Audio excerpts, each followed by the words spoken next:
अगर आपको हमारी कहानी पसंद आए तो वीडियो को लाइक करें और चैनल को सब्सक्राइब करना बिल्कुल न भूलें। सोने से पहले इस कहानी को ज़रूर सुनें। गारंटी है आपको पता ही नहीं चलेगा कि कब नींद आ गई। आज की कहानी हमारे सब्सक्राइबर साहिल के साथ हुई एक सच्ची घटना पर बेस्ड है। जब कोई लोरी गा के सुलाता था तो हमें बचपन में कितना अच्छा लगता था ना, पर यही लोरी अब मेरा सबसे डरावना ख्वाब है। हमेशा से नहीं, बस पिछले 1 महीने से। मेरा नाम साहिल है और मैं 25 साल का हूं। दरअसल पिछले महीने ऑफिस से छुट्टी लेकर मैं और मेरे 3 दोस्त चिराग, अरुण और समय मनाली गए थे। हमारा ऐसे अचानक छुट्टी लेना इत्तेफाक नहीं था।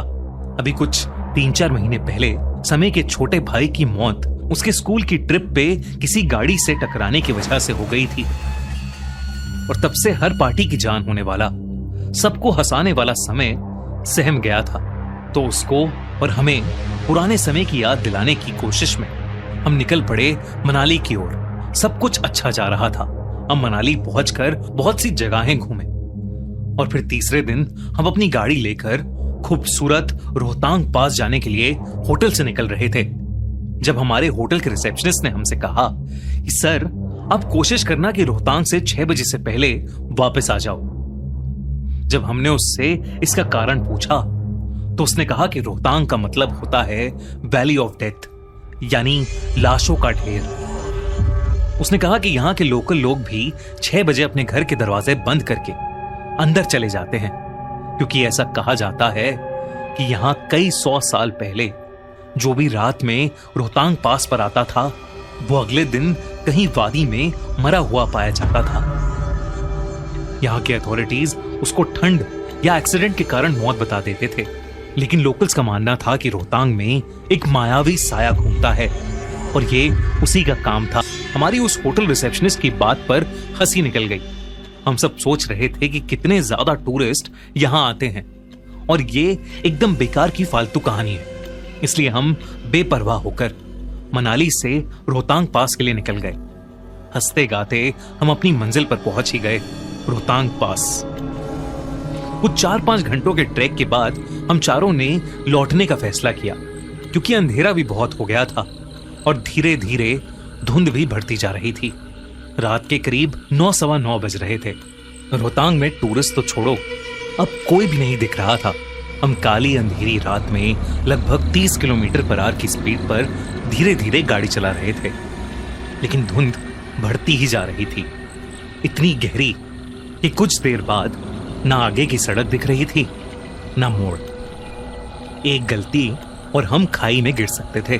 अरुण गाड़ी चला रहा था और हम फॉग लाइट्स ऑन करके धीरे धीरे आगे बढ़ रहे थे कि हमें सड़क के किनारे पर एक पत्थर दिखा जिस पर लिखा था मनाली 28 किलोमीटर्स। पर अजीब बात यह थी कि इतने अंधेरे और सर्द भरी रात में उस पत्थर पर एक आदमी बैठा था जिसने केवल एक धोती और ऊपर एक कपड़ा टांगा था। मुझे ये बात बहुत अजीब लगी, लेकिन मैंने कुछ बोला नहीं। फिर इससे भी अजीब बात हुई। करीब 20 मिनट कार चलाने के बाद हमें फिर वही पत्थर दिखा जिस पर लिखा था मनाली 28 किलोमीटर्स, और इस पत्थर पर भी वही आदमी बैठा था। शायद हमने गलत रास्ता ले लिया था। मैं बोलने ही वाला था कि तभी चिराग बोल पड़ा, यार मैं तुम सबको डराना नहीं चाहता, पर 20 मिनट पहले भी मुझे सेम पत्थर दिखा था, मनाली 28 किलोमीटर्स, और उस पर कोई बैठा था, एक आदमी जिसने सफेद रंग की धोती पहनी थी ना। मैंने उसे टोकते हुए कहा, पर उसने कहा नहीं, मुझे तो एक छोटी बच्ची दिखी थी, उसके हाथ में एक खिलौना भी था। और अरुण ने तो कुछ और ही बोला, तुम सब कैसी बातें कर रहे हो, मुझे पिछले 2 पत्थरों के पास एक घोड़ा खड़ा दिखा, काला घोड़ा जो बस हमारी गाड़ी गुजरते हुए देख रहा था। हम सब ने अपनी नजर अब समय की ओर घुमाई, जैसे उससे पूछना चाहते हो कि उसे क्या दिखाई पड़ा, लेकिन वो एकदम से अजीब सा हो गया था। वो यही दोहराता रहा कि किसी को हमारी जरूरत है और अगर कोई मदद मांगे तो हमें रुकना चाहिए। हम सब थोड़े घबरा गए, मगर किसी ने कुछ कहा नहीं। अरुण ने कहा कि शायद हम गलत रास्ते पर चले गए थे और अब वो और ध्यान से गाड़ी चलाएगा।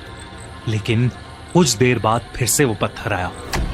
मनाली 28 किलोमीटर्स। ये तीसरी बार था कि पत्थर हमारे सामने आया, मगर इस बार मुझे उस पर कोई नहीं दिखा।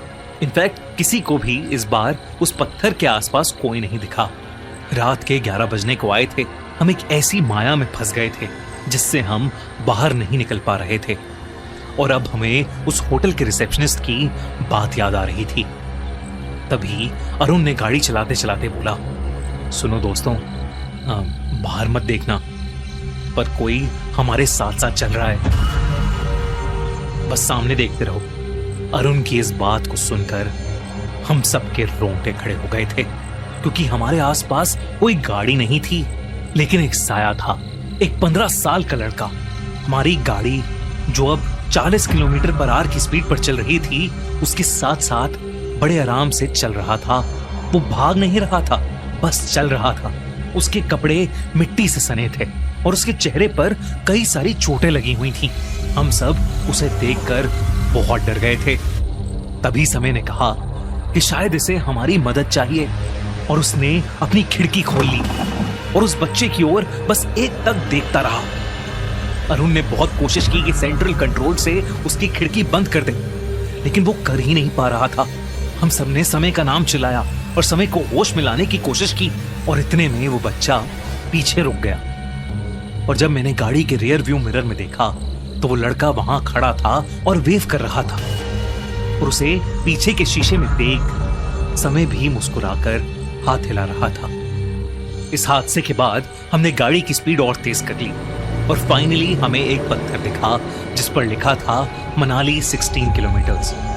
हमने चैन की सांस भरी और अरुण ने बस 2 बजने से कुछ मिनट पहले हमें होटल पहुंचा दिया। हम सब ने तय किया कि हम इस घटना के बारे में कल सुबह बात करेंगे, और सब चुपचाप सो गए।